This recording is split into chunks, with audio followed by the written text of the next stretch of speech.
naman itong tricycle na to. May video na may wifi pa at nakakonect ako sa wifi. Ilala to sa mga sasakyan na kakaiba na maaaring makita nyo sa mga lansangan natin ngayon. Kasama natin mga kandidata din ng Miss Quezon City. Ay, ang ganda pa ng boses ha. Makakausap natin ngayon si Kuya Chris, Igni Chris Lumidaw. Hi, good morning. Bakit nyo po naisipang gawin to sa tricycle nyo? Para mabigyan kasi po naman mga pasero ko po, ma'am. Wow naman, mukhang enjoy sila. Eh, may dagdag na bayad ba? Pinaka-bonus po nila, ma'am, yung videoke po, ma'am. Ah, yun na. May bayad yon. Wala po, ma'am. Ah, libre. So yung charge mo sa sakay, pareho lang sa ibang tricycle? Opo, ma'am. Paris din po, ma'am. Oy, buddy, dito na ako. Naku, thank you so much, Kuya Chris. O, lipat naman sa'yo, Ivan. Ano naman kakaiba dyan? Eto, Mars. Regular na taxi kung titingnan, di ba? Pero pag binuksan, pakita nga natin, kuya, makikita po natin na isa pala itong Mobile Money Museum. Yan, Money Museum taxi ni Kuya Jojo Madron. Magandang umaga sa iyo, Kuya Jojo. Magandang umaga naman po.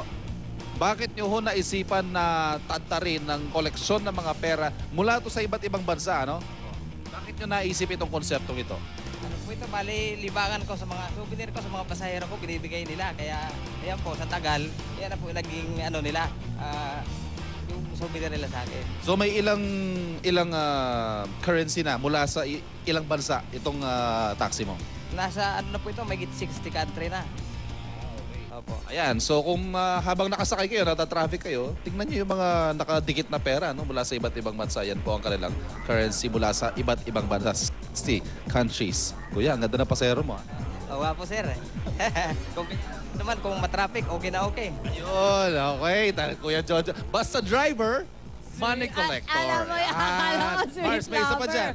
Solar Meron naman pa. yata yung susunod nating kakaibang paandar. Yes. Alam mo naman, dyan na tayo papunta, Pars. Yung medyo pa-solar na tayo at kung ano yung makakatulong sa ating environment. At kasama natin yan si Engineer Virgilio Lumotan. Siya po ang chairperson ng EE Department ng Adamson University at co-researcher nitong LIPAD. Yeah, engineer! Kaya pala sabi ko, ang batang engineer nito. Ah, engineer ka pala yan. Ayan, kailan po ginawa itong LIPAD? 2011-2012 pa po. Ah, at bakit naman naisipin yung gawin to? Ayun, kasi na-challenge kami ng aming presidente, si Father Greg ng Green University. So, sinubukan ng mga estudyante namin makagawa ng eco-friendly na sasakyan. Ano yung mga, meron ba kayo naging problema dito? Ano yung mga kinailangan nyo i-adjust para tumakbo siya na maayos?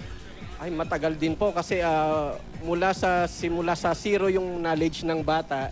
So, talagang ni-research nila kung paano makapagpatakbo ng solar na sasakyan.